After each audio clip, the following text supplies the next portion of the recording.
Kita berpikir bahwa ada yang salah dengan Kota Bima, seperti itu. Ya. Padahal kita ingin menyembuhkan orang dengan racun juga pada akhirnya.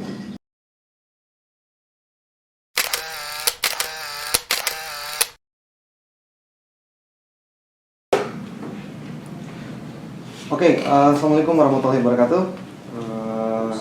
Masih bersama channel kesayangan Anda, tentunya di Bongkar TV. Nah, kali ini kita sudah kedatangan seorang gestar. Ini kawan saya semasa SMA. Beliau sering disapa dengan sebutan Rimba. Rimba. Oke, gimana kabar nih, Bung Rim? Stabil ya. Enak. Jadi Bung Rim ini dia adalah salah satu founder dari gerakan literasi. Nama gerakannya itu Taman Literasi. Baru sih, tapi gerakannya cukup progresif. Nanti kita akan ngulik soal Taman Literasi dan juga soal background pemikirannya Bung Rim. Buat teman-teman yang sering ngebaca bacotannya Bung Rim di Facebook, di Instagram, atau di Twitter, pasti tahu lah backgroundnya seperti apa. Ini kita akan ngulik lebih dalam tentang isi dari pikiran Bung Rim. Nah, Bung Rim, ini saya ingin mulai dari gerakan Taman Literasi.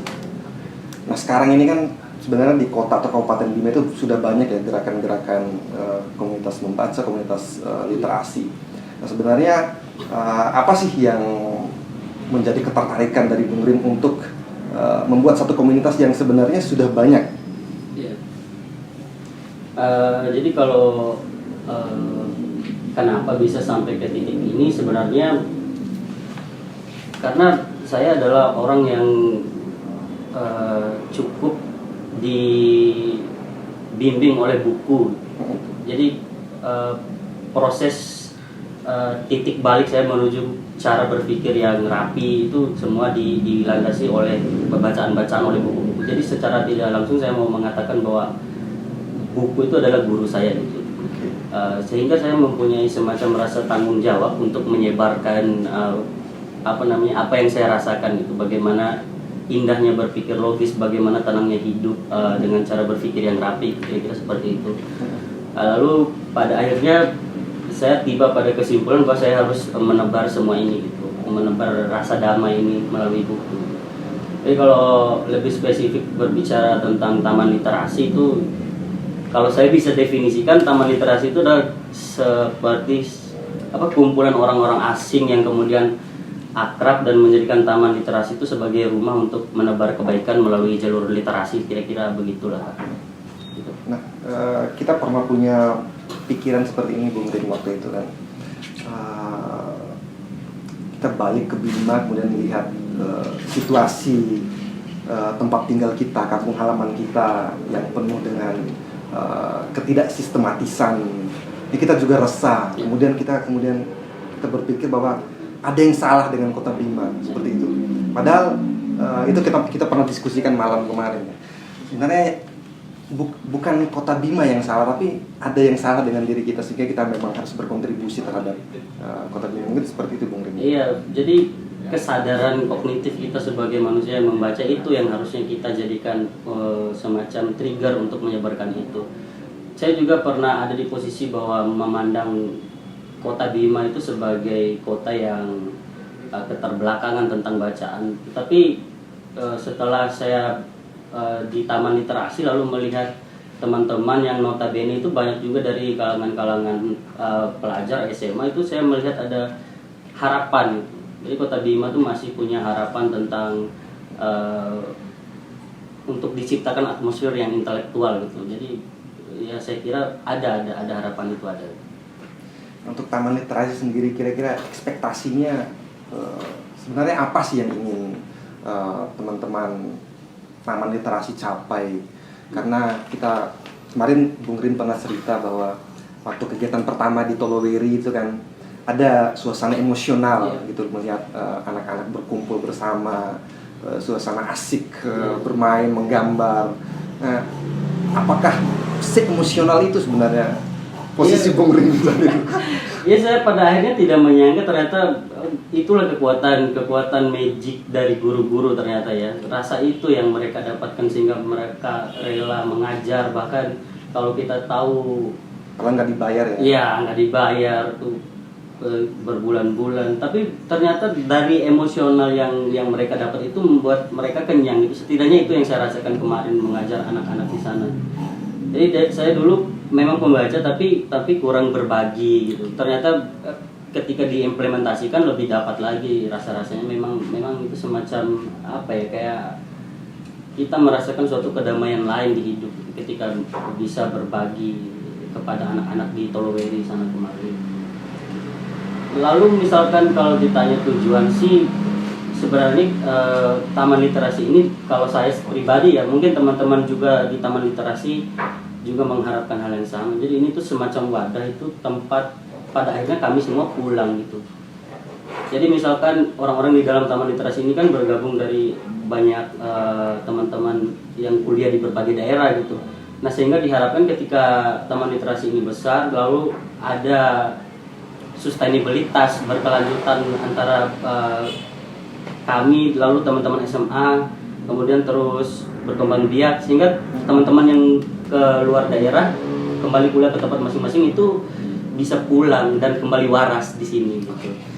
Kan kadang kita dulu pernah berpikiran bahwa ketika kita kuliah di luar tiba-tiba pulang dengan suasana yang berbeda gitu. Obrolan-obrolan yang sudah jauh dari kewarasan gitu. Jadi diharapkan Taman Literasi kita punya itu buat pulang gitu, kira-kira gitulah Kak.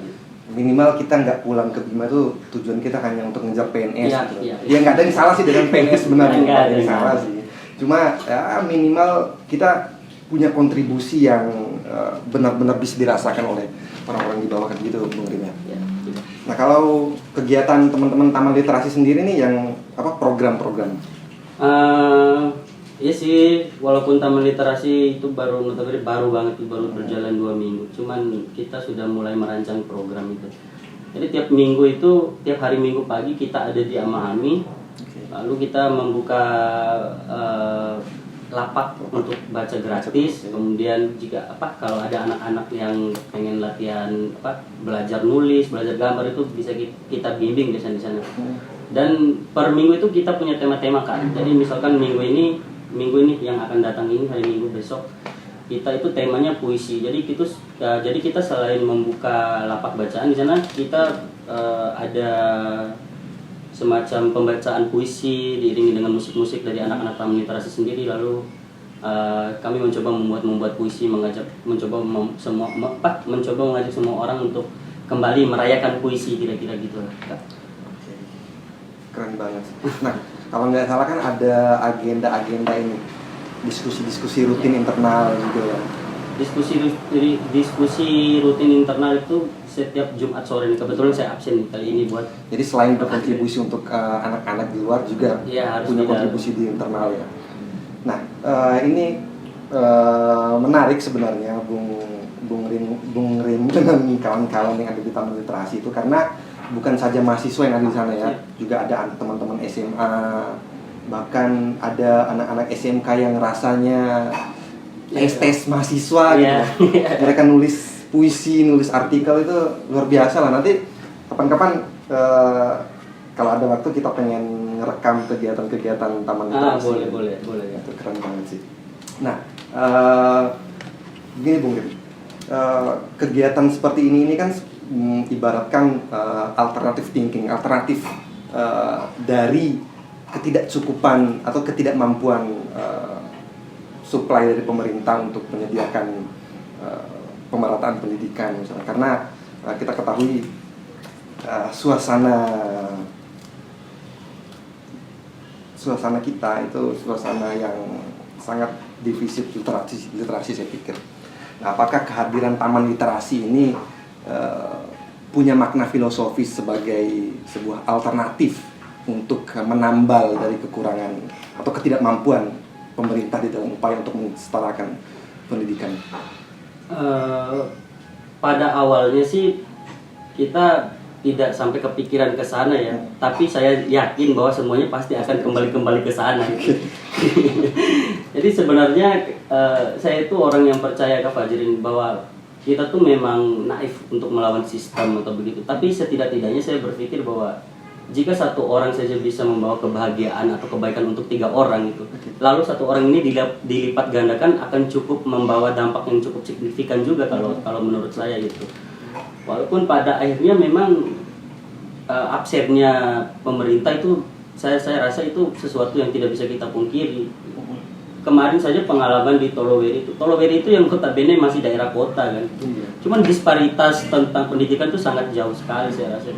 Bagaimana mungkin di saat semua orang sekarang memberlangsungkan kuliah-kuliah daring, sedangkan di Toloweri itu nggak ada jaringan sama sekali. Jadi itu cukup memprihatinkan menurut saya gitu.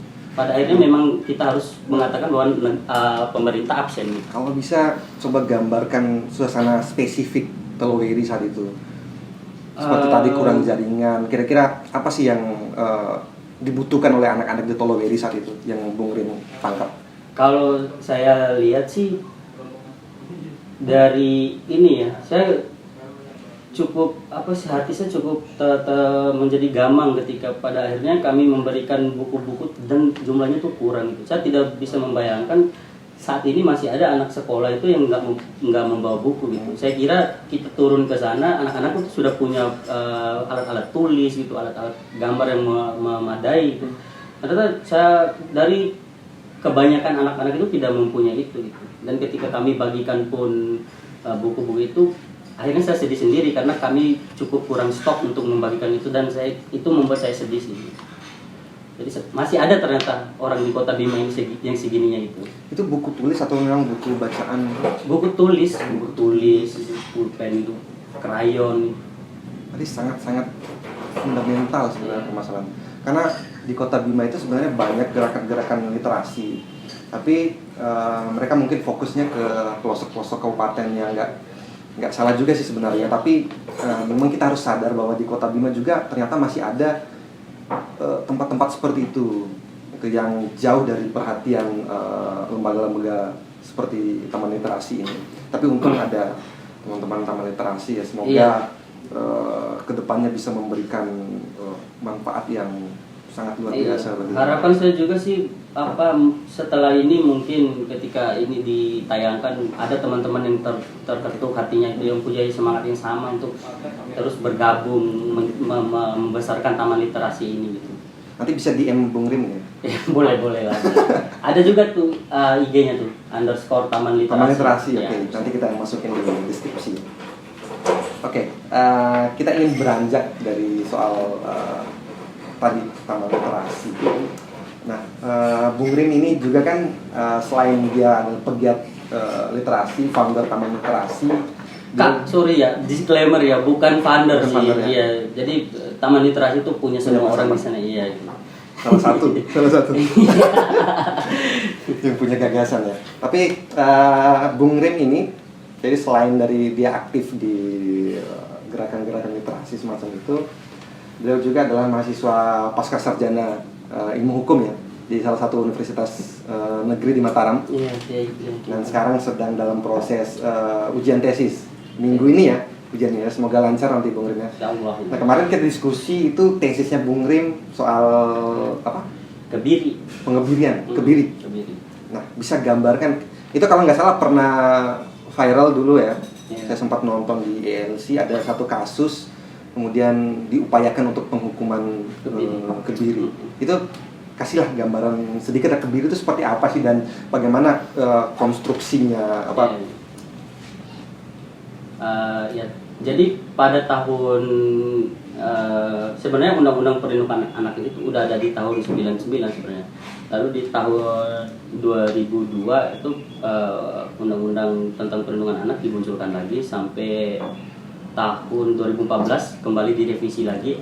Semata-mata pembaharuan regulasi itu berangkat dari pemikiran bahwa seorang pedofil itu harus dihukum keras nih, harus dihukum yang pokoknya atas dasar kemarahan gitu, atas dasar emosional gitu.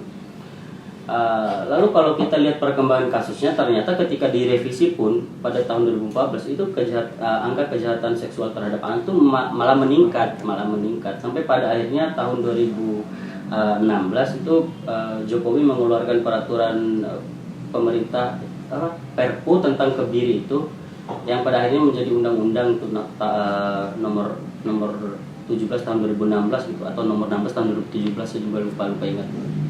Pada akhirnya Perpu itu menambahkan sebuah hukuman, itu hukuman tambahan istilahnya kalau dalam hukum pidana, itu hukuman kebiri gitu. Kembali Perpu ini dibuat hanya atas dasar rasa emosional semata gitu. Sedangkan menurut saya jika hukum itu dibentuk itu harus dari dasar-dasar yang rasional gitu, yang logis, yang di belakangnya itu dibumbui oleh naskah akademik yang cakap gitu. Lalu penelitian-penelitian tentang sesuatu itu harus benar-benar objektif gitu, tidak hanya dibalut dengan rasa emosional semata gitu. Bukan berarti saya membela predator gitu, cuman saya lebih ingin mengkritisi perumusan peraturan perundang-undangan itu. Lalu kalau kita lihat misalnya penerapannya juga itu akan gagal gitu, karena Kemenkumham itu memerintahkan dokter untuk melakukan penyuntikan kebiri, sedangkan dokter juga terikat oleh sumpah dokternya sendiri, sehingga sekarang masih gamang siapa yang akan mengeksekusi ini gitu. Bahkan sampai sekarang anehnya itu undang-undang ini keluar tahun 2016, sampai sekarang peraturan pelaksanaannya belum ada gitu. Gimana bisa ada? Iya. Karena problem dokter juga tadi banyak hal gitu. Dan yang lucunya memang saya lihat Indonesia ini suka latah gitu dalam menerapkan sesuatu kebijakan. Di Indonesia hukuman kebiri ini diberikan setelah narapidana itu keluar dari penjara gitu. Seperti contoh kasus yang di LC itu, Aris Munandar Mojokerto itu kan, dia divonis selama 11 lebih tahun gitu. Setelah dia keluar penjara baru dia disuntik kebiri gitu, tanpa ada persetujuan. Sebenarnya kebiri itu kalau menurut saya sesuatu yang salah alamat gitu. Karena pencarian saya dalam tesis itu Kak, ternyata kebanyakan predator itu dia muncul akibat dia menjadi korban masa lalu, bukan tentang hasrat seksualnya yang tinggi itu. Suntik kebiri itu kan ditujukan untuk menurunkan libido, hasrat seksualnya itu. Tapi nggak semua predator itu dia rusak hasrat seksualnya, dia nggak. Tapi lebih kepada bahwa dia adalah korban dari masa lalu, dia pernah dibegitukan saat masa lalu. Gitu. Jadi di Indonesia tanpa itu, kalau kita misal lihat Jerman gitu, Korea, mereka memang melakukan hukuman kebiri, tapi ada kesepakatan antara hakim dan terdakwa ini. Apakah mau dikebiri? Kalau tidak mau ya penambahan hukuman badannya ditambah gitu. Dan mereka melakukan semacam analisis kesehatan dulu. Ini dilihat dulu dia ini penyakitnya menjadi predator, apakah gara-gara psikisnya atau biologisnya, faktor itu gitu. Sehingga ketika sudah jelas permasalahan ini, kita bisa memberikan obat yang baik kan. Kalau di Indonesia kan nggak mau tahu, gas. Kalau di Indonesia langsung gas. Jadi kadang aneh gitu kalau menurut saya.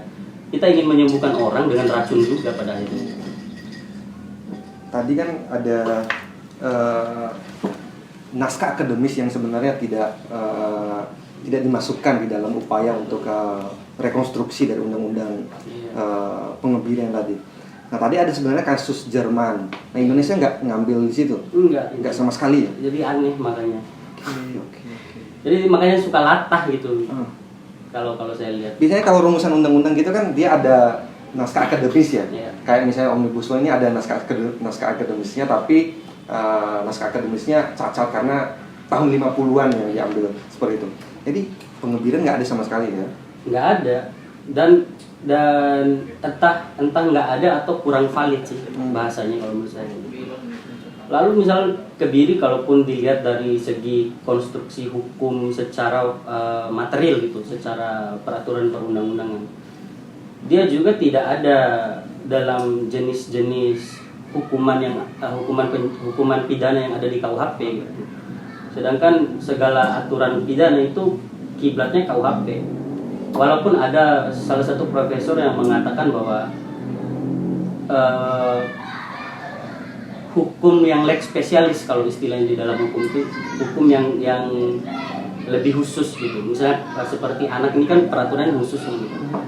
dia bisa melenceng dari KUHP dengan cara terbatas, tapi masalahnya pembatasan ini siapa yang bisa melihat gitu. Lagian kalau misalkan undang-undang perlindungan anak yang terbaru yang memasukkan kebiri, kalaupun mau disimpangi ya bawa asas-asasnya ke undang-undang perlindungan anak yang terbaru ini gitu. Jangan ditinggal di KUHP gitu, biar penyimpangannya bisa diakui gitu. Seperti itulah kira-kira gambarannya tentang tugas akhir itu. Jadi menurut Bung Rin ini dia bukan merupakan solusi sebenarnya. Oh bang, tempatnya. sorry. Iya. Aman kan Bung? Biar sambilan. Aman. Lengkap. Lain kan lu waiters Bob.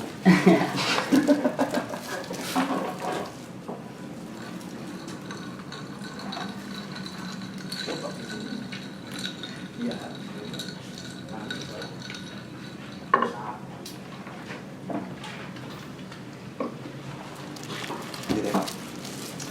Oke, karena menurut Bung Rin tadi sebenarnya undang-undang ini ketika misalnya diberlakukan dia ada potensi untuk tidak mengurangi Efektif, dia efektif dalam.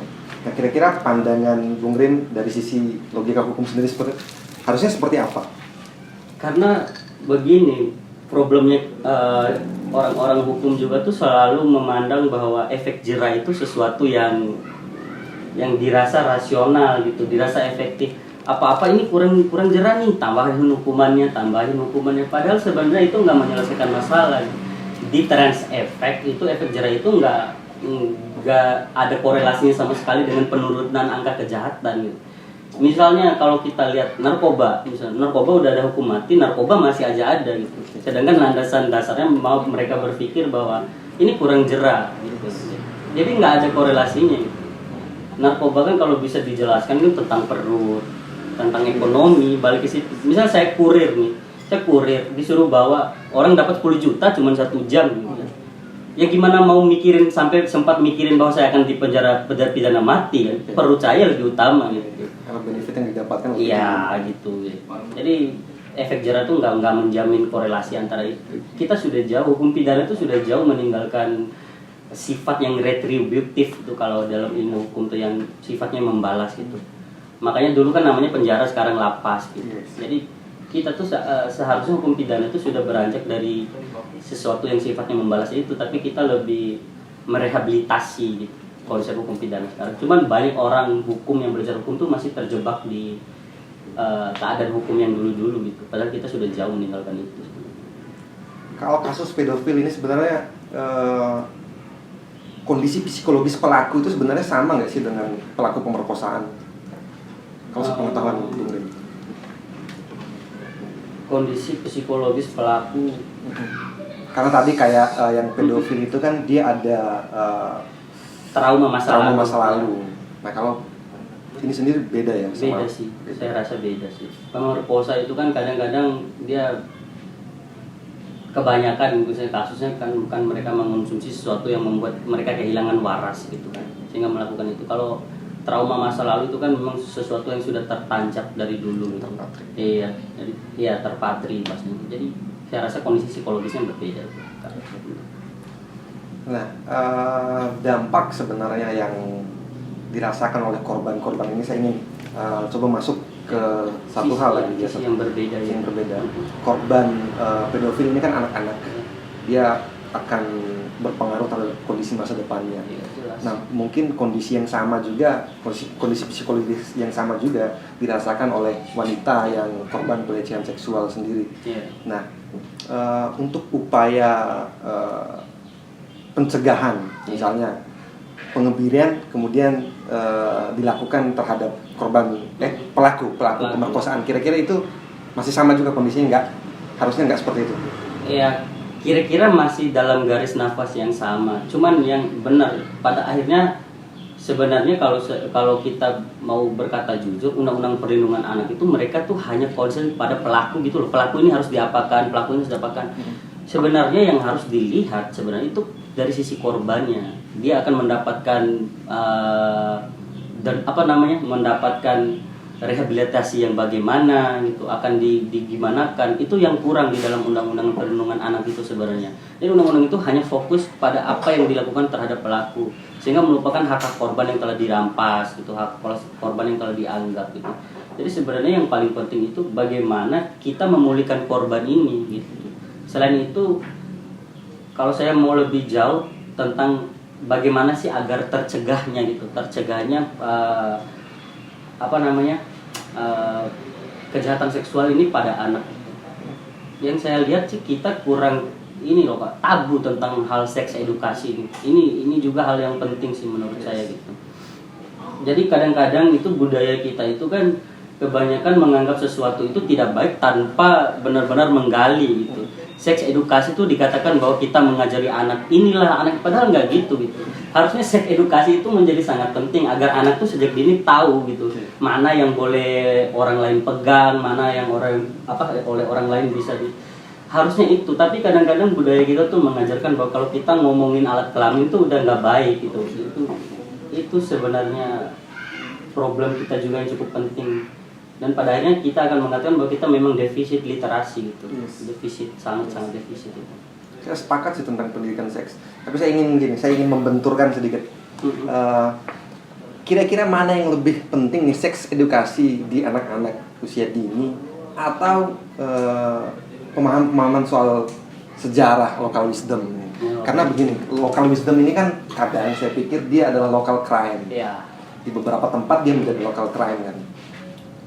Nah, tapi itu diajarkan di tingkat SD. Kita harus mengenal budaya. Padahal budaya itu ya tidak semua, tapi ada memang beberapa hal yang dia local crime. Salah satu misal contoh di Atambua misalnya.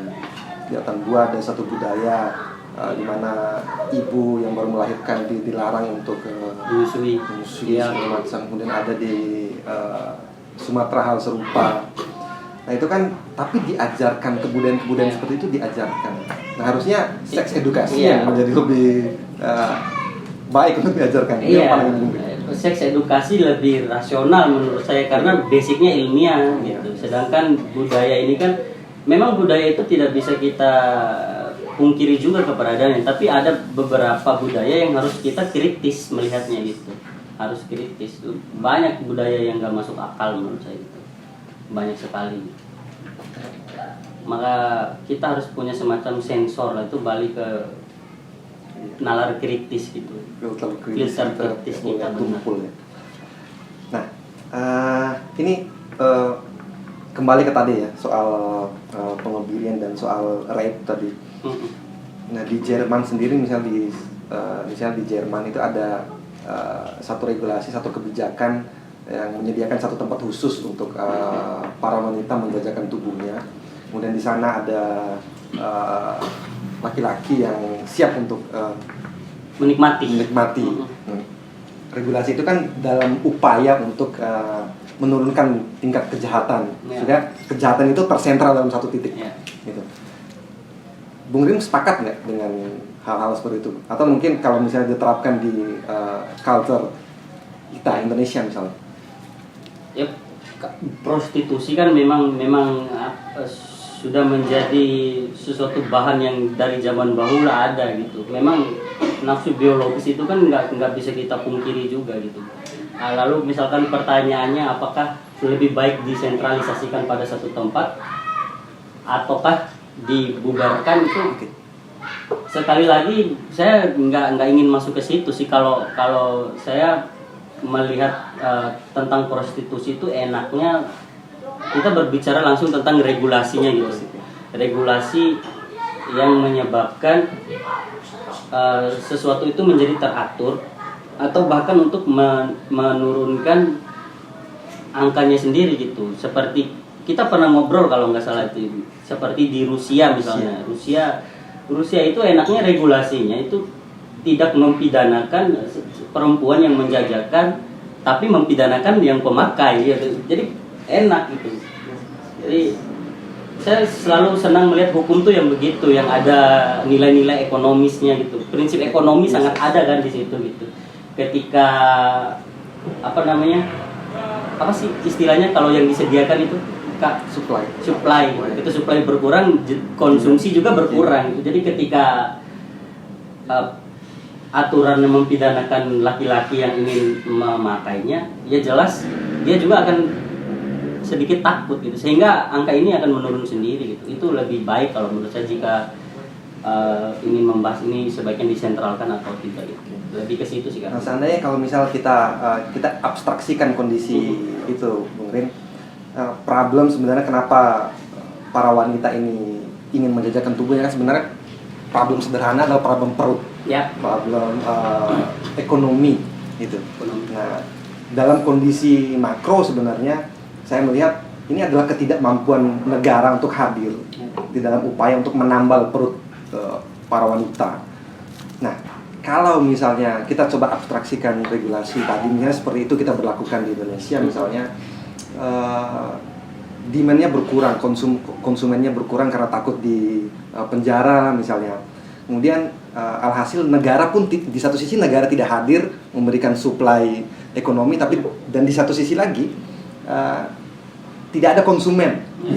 Artinya mereka yang awalnya melacurkan diri kemudian memilih untuk mencuri. Jadi ada behind ada logik di baliknya lagi. Kira-kira gimana kakek? Memang kompleks ini. Gemes ya? Gemes gitu. Gemes sekali. Jadi kayak memang dikatakan sebenarnya prostitusi atau perempuan itu, kalau saya melihat Kak, itu ada dari sisi ekonomi jelas dan pendidikan, faktor pendidikan semua berakumulasi menjadi memang negara absen dalam hal itu gitu. Ketika seseorang ditanami pendidikan yang cukup memadai misalnya, saya rasa perempuan itu akan berpikir lebih, apakah saya akan menjadi manusia bebas ketika saya harus menjual diri saya gitu. Jadi saya rasa memang negara cukup harus bertanggung jawab sih kalau menurut saya. Karena memang ketika semua berjalan teratur, pilihan untuk melacur itu saya rasa tidak menjadi lagi yang utama gitu. Ya selain masalah memang ada beberapa orang yang senang hidup bebas, senang hidup bahagia dengan uang itu juga faktor mereka mengapa mereka terjun ke dunia itu gitu. Glamor lah kehidupan ini. Oke, di tengah kondisi kita negara melepaskan diri dalam beberapa hal, dalam sektor pendidikan, dalam sektor melepaskan semuanya kepada pasar, biarkan pasar sendiri yang mengatur sampai kepada hal-hal seperti itu, misalnya pasar sendiri yang mengatur. Nah, kondisi seperti ini, saya pikir Bung Rin, negara cukup jahat. Misalnya, saya ingin bicara itu dalam kacamata akademis. Negara cukup jahat, misalnya dalam konstruksi undang-undang Omnibus Law. Omnibus Law itu undang-undang nggak sih? Undang-undang sekarang ya. Baru diketok. Ada satu pasal misalnya pasal 88C yang gaji hasil kerja buruh itu didapatkan melalui hitungan jam dan segala macam.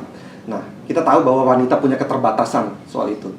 Mereka punya kondisi datang bulan, haid segala macam, sehingga memungkinkan dia untuk tidak masuk bekerja. Nah, kalau dihitung dalam satuan dalam satuan kerja, maka otomatis penghasilan si wanita akan jauh lebih kurang dibanding penghasilan si laki-laki. Nah, saya pikir negara memasukkan unsur kejahatannya di dalam Omnibus Law, kejahatan dalam tanda kutip ya. Kira-kira seperti apa itu? Memang jahat itu Kak, itu memotong hak kan itu. Sedangkan menstruasi dan menyusui, melahirkan itu kan sesuatu yang gift by God gitu, yang kita terlempar oleh fakta bahwa perempuan itu memang harus begitu karena itu kodratnya ya. Itu kodrat dari Tuhan yang diberikan oleh, seharusnya dari negara itu tidak bisa membatasi itu karena itu adalah dari Tuhan gitu. Itu non derogable right itu kalau dalam pelajaran hak asasi kan gitu. Jadi negara memang tidak boleh mengambil hak itu karena perempuan dilahirkan seperti itu.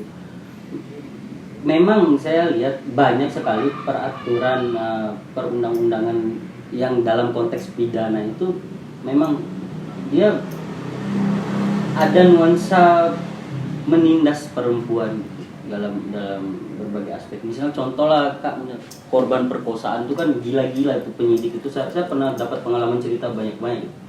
Ditanyalah berapa kali dimasukin begini, berapa kali begini. Itu kan orang yang sudah menjadi korban ditanya seperti kan itu gila.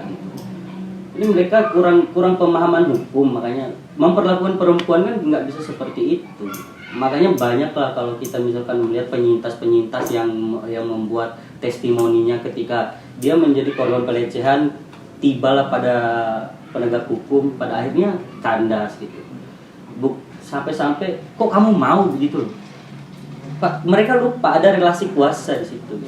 Dosen dan mahasiswi misalnya. Dosen dan mahasiswi itu gampang aja sebenarnya kalau penegakan hukum mau lebih objektif melihat sesuatu dan tidak menyepelekan perempuan gitu maksudnya.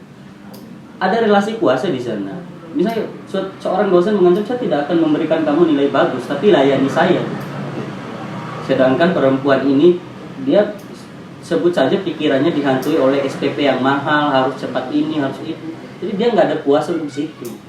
Jadi penegak hukum tuh harus, kalau menurut saya, sering saya bikin makalah kalau berbicara tentang perempuan itu ketika kuliah itu Kak, saya merekomendasikan bahwa penyidik, hakim itu harus sekolah lagi tentang menangani perempuan, dan itu memang sudah ada seharusnya di dalam peraturan Mahkamah Agung kalau saya nggak salah itu, saya lupa nomornya Kak. Ketika perempuan yang berhadapan dengan hukum itu memang harus diperlakukan berbeda gitu. Jadi kebanyakan memang hukum pidana itu kurang ramah terhadap perempuan sih. Dan budayanya sih. Mungkin kita nanti akan ke sana Kak, sampai akan ke sana kita ngobrol. Nah, itu kan yang menarik nih. Wah, kalau misalnya perempuan menjadi objek seksual, misalnya dia karena ada suplai budaya yang bahwa kalau misalnya you kena ini itu aib, sehingga mereka takut, mereka menjadi introvert, mereka menghilang dari lingkungannya, mereka menjadi bukan dirinya sendiri. Nah, kira-kira perempuan harusnya seperti apa? Kalau saya lihat hal itu memang ada kegamangan ya dalam posisi perempuan. Cuman menurut saya sebaik-baiknya perempuan tuh harus melawan gitu. Karena sudahlah hentikan konstruksi budaya yang selama ini selalu menindas kalian gitu. Yang paling baru lah bisa kita contohkan, misalnya ada salah satu oknum dosen di salah satu kampus negeri di Mataram itu kan kemarin heboh gitu. Dan ternyata dia ajaibnya menurut saya dia nggak kena pidana gitu atas karena memang pelecehan itu kan dia sifatnya delik aduan, harus ada laporan dari korban. Dan ajaibnya perempuan itu tidak melaporkan dia ke pidana sehingga oknum dosen itu hanya kena etik gitu. Etik dosen. Iya, saya agak sedih ya gitu. Maksudnya ini tuh sesuatu yang nggak baik, kenapa harus dilindungi gitu. Harusnya walaupun kita sebagai korban jangan menutup kejahatan seseorang gitu. Ini tuh perbuatan yang jahat, ini harga diri masalahnya ini. Ini bukan sesuatu yang main-main kalau menurut saya untuk seorang perempuan. Jadi come lah, maksudnya perempuan tuh harus sudah saatnya melawan gitu. Cuman dalam artian bukan melawan tuh ingin menindas kembali laki-laki, enggak gitu. Tapi dalam koridor mengembalikan konstruksi yang memang setara gitu. Yang saling menguntungkan, saling membahagiakan, bukan saling menindas antara perempuan dan laki-laki. Kayak gitu Kak. Nah, ada satu pikiran yang entah saya pernah dengar itu kalau nggak salah. Jadi perempuan bicara tentang kesetaraan perempuan dan laki-laki. Perempuan itu harus merokok seperti laki-laki, kemudian dia harus tampil posisinya, kedudukannya sama dengan laki-laki. Maksudnya dalam kondisi fisik misalnya dia harus terlihat benar-benar tomboy gitu, dia harus merokok, dia harus mabuk-mabukan segala macam. Apakah makna filosofis dari kesetaraan itu seperti itu atau jauh dari konteks? Saya tidak bisa menjustifikasi apakah itu ya. Maksudnya saya enaknya ngomong kesetaraan menurut yang saya tahu ya Kak. Jadi yang harus benar-benar dibersihkan dari awal itu adalah pemahaman tentang bedanya antara gender dan kodrat gitu. Berbicara kesetaraan itu kan kita berbicara sesuatu yang gender gitu, bukan yang kodrat gitu. Kalau misalkan seperti tadi bahwa perempuan itu dia melahirkan, dia haid, dia menyusui, itu adalah sesuatu yang kodrat gitu. Nah, gender itu tentang konstruksi sosial yang disepakati secara bersama gitu. Cuci piring, cuci baju, urusan-urusan domestik itu kan sebenarnya urusan kesepakatan sosial, bukan urusan kodrat gitu. Nah, kadangkala memang dari awal peradaban kita tuh sudah memberikan semacam keutamaan bahwa urusan domestik itu harusnya perempuan gitu. Nah, barusan tadi saya baca dalam salah satu buku tadi, ada dia bilang begini, Simone de Beauvoir, dia bilang we are not woman, dia bilang, but we are womanized by society gitu. Kita ini bukan perempuan, dia bilang, kita diperempuankan oleh masyarakat gitu. jadi Beauvoir bilang memang Beauvoir cukup enak lah gitu ya, sebagai feminis eksistensialis kan. Dia bilang kita itu sebenarnya diperempuankan oleh masyarakat. Dari awal kita lahir kita disuruh pakai rok, kita perempuan tidak boleh mulutnya menganga gitu, kita tidak boleh ngangkang gitu. Itu kan sebenarnya produk-produk budaya yang diutamakan kepada perempuan gitu. Padahal ketawa lebar kan hak semua gender gitu loh, kira-kira begitu menurutnya di Beauvoir gitu. Cuman ada problem juga di balik perjuangan kesetaraan tuh kalau saya lihat itu.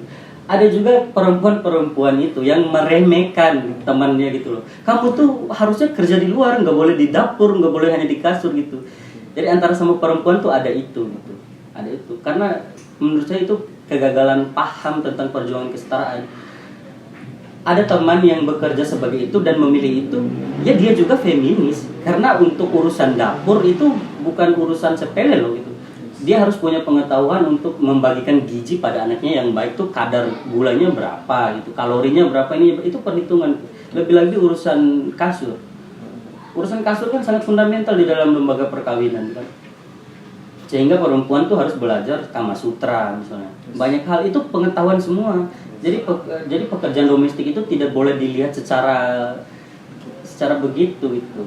Jadi bukan berarti mereka yang memilih mereka yang memilih bebas untuk saya stay aja di rumah. Bukan berarti mereka bukan feminis. Bukan, iya, kebanyakan orang memandang itu bukan gitu. Jadi antara perjuangan perempuan chaos sendiri kan. Jadi kayak ya begitu, memang kenyataannya begitu. Jadi ada benar-benar memang ada sih dalam satu aliran feminis radikal tuh memang begitu, tapi kan yang namanya aliran pasti bisa dibantah gitu. Kalau menurut saya gitu, jelas harus dibantah. Sehingga saya tidak, dalam melihat perjuangan perempuan tuh saya tidak ingin bergantung pada mazhab feminis mana gitu kan. Banyak tuh feminis itu radikal, feminis eksistensialis, marxis, sosialis, semuanya ada gitu. Cuman lagi-lagi itu kan menurut saya hanya buah pemikiran gitu, yang tidak semuanya benar, tidak semuanya juga salah gitu. Kayak gitu Kak. Ada tesis. Iya. Tesis segala macam ya. Iya. Okay. Hegel kan. Enak gue. Tapi saya memang kalau bicara Hegel tuh saya enak Kak. Jadi gara-gara Hegel saya tuh punya pandangan yang enak tentang cara mengkritisi. Okay. Hegel kan bilang kritisilah argumen seseorang itu sebagian gitu. Karena ketika semua maka kamu meniadakan gitu. Meniadakan gitu. Itu bukan kritik, itu tuh hapus katanya. Iya. Jadi enaknya jadinya kita punya satu pemahaman bahwa dalam satu pikiran tuh ada yang harus kita kritisi, ada yang harus kita ambil. Gitu. Nah, pada akhirnya saya melihat bahwa terkait dengan apa yang disampaikan oleh Bung Rim tadi, ada paradoks sebenarnya yang saya lihat karena saya tidak terlalu paham soal feminis, yang lebih paham Bung Rim ya. Jadi ada di dalam masyarakat itu mereka upaya wanita hanya untuk menambah kuantitas dari hak. Padahal sebenarnya kalau yang saya baca, yang saya analisa dari pernyataan Bung Rim, bukan hanya soal kuantitas, tetapi ada upaya untuk perubahan kualitas seperti itu. Nah, di zaman Orde Baru itu kan dulu ada suatu problem di mana APBN itu disusun berdasarkan kebutuhan laki-laki. Nah, sampai pada akhirnya orang mengkritisi soal masukin dong pembalut juga di sana benar, gitu. Benar, iya. Nah, itu apakah hanya sebatas itu sebenarnya tuntutan-tuntutan dari feminis hanya untuk menambah kuantiti saja sebenarnya dalam suatu konstruksi negara? Saya rasa kalau hakikatnya tidak ya, hakikatnya tidak. Jadi semangat untuk penyetaraan itu dari segala lini. Kalau saya lihat semangatnya dari politik, ekonomi, budaya gitu. Kenapa selama ini yang tiba-tiba bisa jadi pemimpin hanya laki-laki gitu? Kenapa kuota perempuan di legislatif kita hanya dibatasi berapa persen gitu? Jadi saya melihat semangat dari perjuangan perempuan tuh harusnya dia menyeluruh gitu ke dalam segala aspek gitu, penyerataan itu. Agar ada keseimbangan antara kebutuhan laki-laki dan kebutuhan perempuan itu sama-sama tersalurkan, baik dari segi politik, dari segi ekonomi, sosial dan lain sebagainya gitu. Karena peradaban kita udah lewat kan, maksudnya kita udah kalau dulu misal saya memikirkan kenapa laki-laki lebih semacam superior daripada wanita, karena peradaban kita terdahulu itu memang mengisyaratkan orang-orang harus dengan fisik yang kuat, berburu dan sebagainya gitu.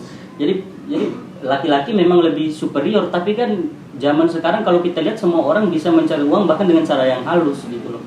Jadi sudah seharusnya kita meninggalkan itu gitu. Jadi sekarang tuh nggak ada istilahnya dalam biasanya dunia perempuan tuh banyak istilah ini, perempuan tuh manusia nomor 2 gitu. Banyak sekali tentang istilah-istilah begitu. Jadi sekarang tuh sudah saatnya perempuan dan laki-laki tuh harus sama-sama saling berbuat baik gitu. Kayak begitu sih kalau sepemahaman saya gitu, hakikat perjuangan perempuan tuh. Nah, kalau misalnya kita coba benturkan dengan kondisi kita, ya di Indonesia ini kan dia meskipun sistemnya demokrasi liberal, pada penerapannya demokrasi liberal, tetapi historical kita adalah background kita adalah orang-orang yang supply culture-nya kuat, supply local wisdom-nya kuat, supply teologinya kuat. Nah, kira-kira dibenturkan dengan soal-soal demikian, itu kan cukup tabu di dalam kalangan masyarakat kita kan. Benar. Saya kasih satu contoh misalnya.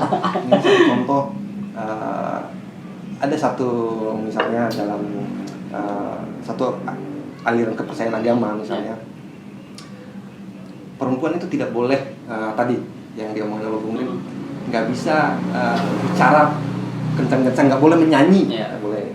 Tetapi dalam konstruksi feminis, hal itu adalah kebebasan dan eksistensi di dalam perempuan yang nggak bisa dibatasi gitu, karena dia bukan soal kodrati tapi soal apa? Gender. Soal gender. Nah, itu kalau dibenturkan dengan soal-soal seperti itu kan, wah, ada gila. Benar. Itu makanya kenapa saya sangat mengagumi filsafat gitu. Akhirnya tuh saya akan berkata seperti itu, karena melalui ajaran-ajaran yang dalam filsafat tuh saya sedikit tidak bisa memetakan itu, benturan-benturan itu. Misalkan kalau kita lihat banyak sekali budaya itu yang sepertinya merendahkan perempuan gitu dalam tanda petik gitu, melalui konstruksinya.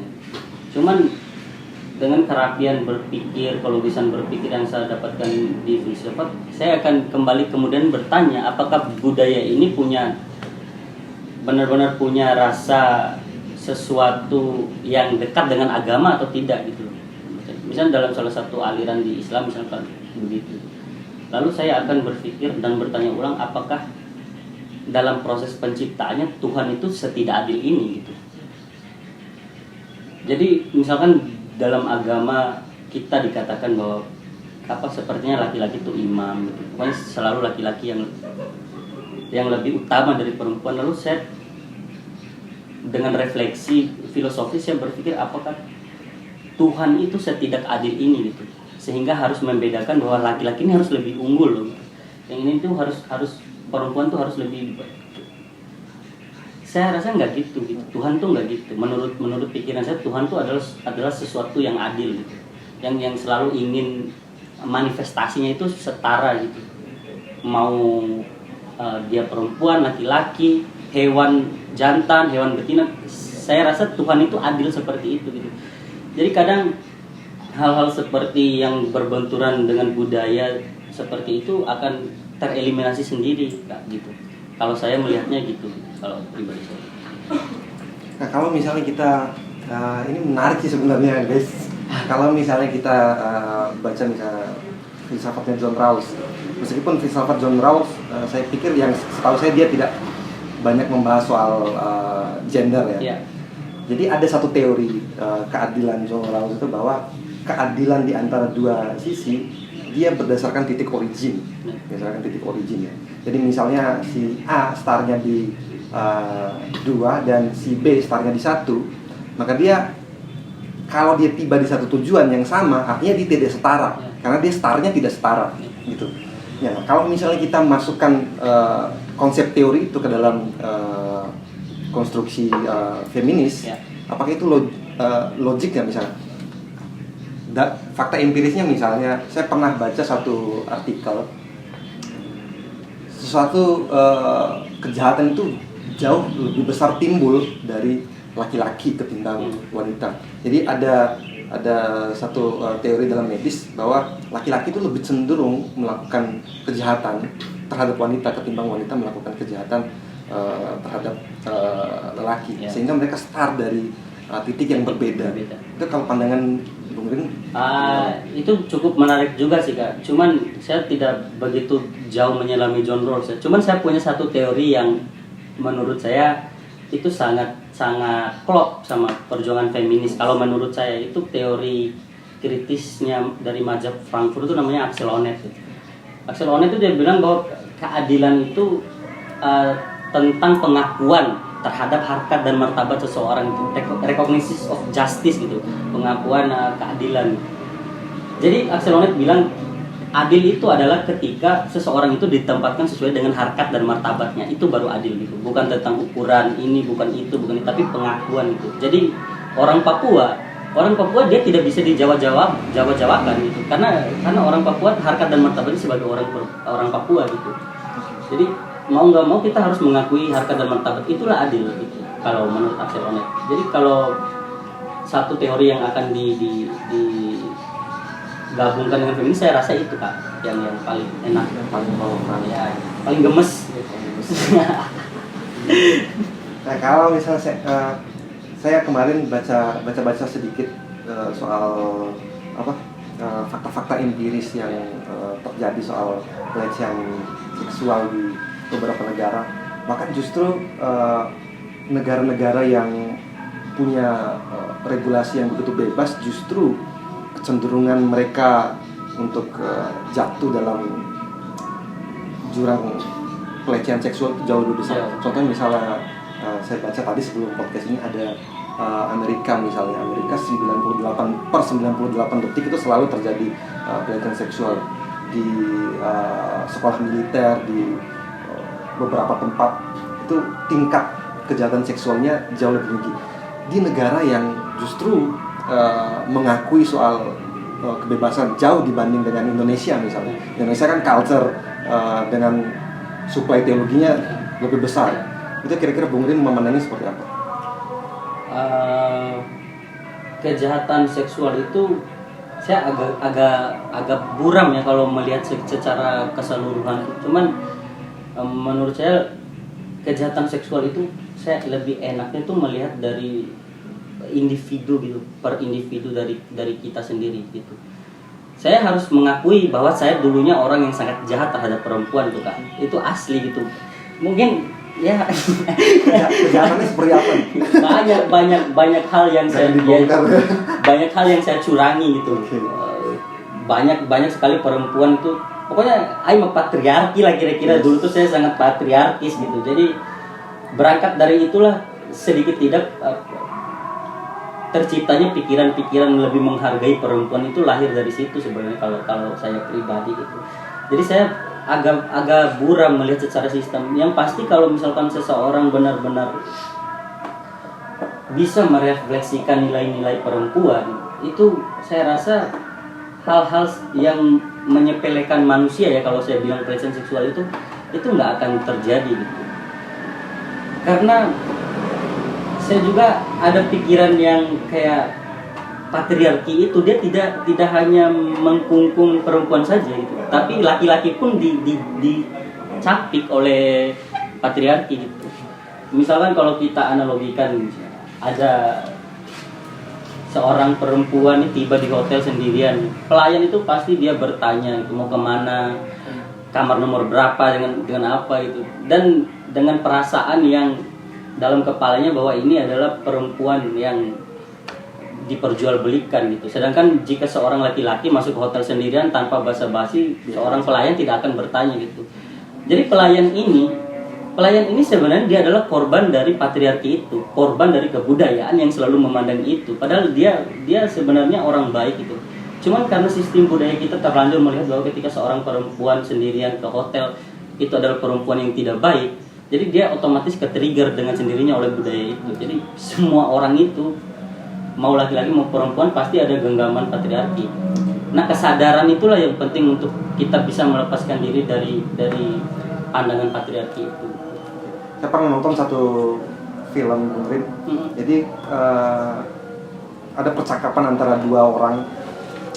Jadi dia lihat kondisi dunia yang begitu amburadul, kemudian dia bertanya, di dunia ini banyak sekali orang-orang pintar, banyak profesor, banyak cendekia, tapi kenapa mereka tidak menyadari tentang kebobrokan dunia misalnya? Kemudian dia jawab, individu itu pintar, tetapi masyarakat itu bodoh gitu. Nah, saya pikir mungkin kita harus berangkat dari satu regulasi misalnya. Pak Bung Rim sepakat misalnya untuk mensistematiskan seluruh hal tadi yang kita perbincangkan tadi soal perlakuan terhadap perempuan, budaya-budaya patriarki, harus melalui satu regulasi yang sifatnya makro. Iya. Nah, iya benar. Jadi dulu tuh saya orang yang berpikir bahwa kurikulum itu harusnya nggak bisa diubah, Kak. Itu. Saya lupa entar negara mana itu kurikulum itu selalu konsisten gitu. Kalau kita kan setiap pergantian menteri itu kurikulumnya beda nih. Tiba-tiba anak Gojek masuk, tiba-tiba semua elektronik ya kan. Tiba-tiba menterinya konservatif, tiba-tiba nggak tahu nanti apa, tulis di tanah kali ya, kayak gitu. Jadi padahal negara lain itu akan menjadi aneh gitu loh. Kita belum selesai dengan kurikulum ini udah masuk kurikulum yang satu gitu. Kalau saya sih berpikir dengan skup makro itu harusnya memang ada sistematisasi ya gitu. Dalam hal pendidikan kurikulum kita tuh nggak boleh beda-beda gitu. Dan dimasukkanlah kurikulum yang sifatnya modern, environmental etik misalnya, lingkungan gitu, tentang hak asasi manusia gitu. Dan filsafat sih yang paling penting kalau misalnya saya pernah tahu misalnya Prancis itu anak-anak SMP, SMA, Jerman juga udah belajar filsafat gitu. Jadi filsafat itu kalau menurut saya hal yang sangat penting sih, nggak seperti pandangan-pandangan orang sih filsafat itu. Sebenarnya jika kata Kak Fajrin tadi misalnya yang bodoh itu adalah masyarakat, yang pintar itu individu. Nah, individu ini harus berfilsafat. Tanpa filsafat dia nggak bakalan bisa selamat gitu. Dalam artian filsafat kayak orang yang ingin berpikir rasional gitu, bukan filsafat yang kita harus ngomongin alam raya ini dari mana gitu lah gitu. Yang kayak gitu. Filsafat sudah jauh berkembang ya dari alam ke manusia. Iya gitu. Itu cukup proyek-proyeknya Thales, Parmenides gitu-gitulah yang alam, kita sudah jauh dari itu. Nah, dari sekian banyak pembahasan kita tentang perempuan, tentang tesisnya Bung Rim tadi, kemudian kita di awal tadi bahas soal taman literasi dan segala macam. Ada harapan nggak kita Bung Rim dengan taman literasi dan teman-teman yang terlibat di dalamnya memulai semua apa yang kita bicarakan tadi berawal dari taman literasi tadi? Bagian paling enak nih kalau harapannya untuk closing statement. Oh iya. Oke. Kalau harapan saya sih buat ini spesial banget buat teman-teman yang udah ada di dalam taman literasi itu tetap solid lah gitu. Tetap solid, tetap berpikir bahwa kita hadir nih untuk membahagiakan orang lain gitu. Itu saya percaya banget itu Kak Fajrin gitu. Jadi hutan itu dia nggak dingin untuk dirinya sendiri gitu. Sungai mengalir itu nggak untuk dia minum sendiri. Buah jatuh dari pohon itu pohon nggak makan itu sendiri. Harus hukum alam kan begitu. Jadi seharusnya menurut saya manusia itu begitu. Seperti itu. Manusia ada untuk membahagiakan orang lain. Gitu. Ya harapan, ya taman literasi harapannya itu.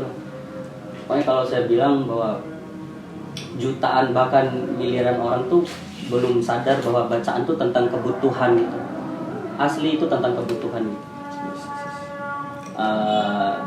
Dan selaras sih, maksudnya jika ingin benar-benar memperjuangkan perempuan itu saya rasa yang paling enak dimulai itu dari perjuangan literasi gitu.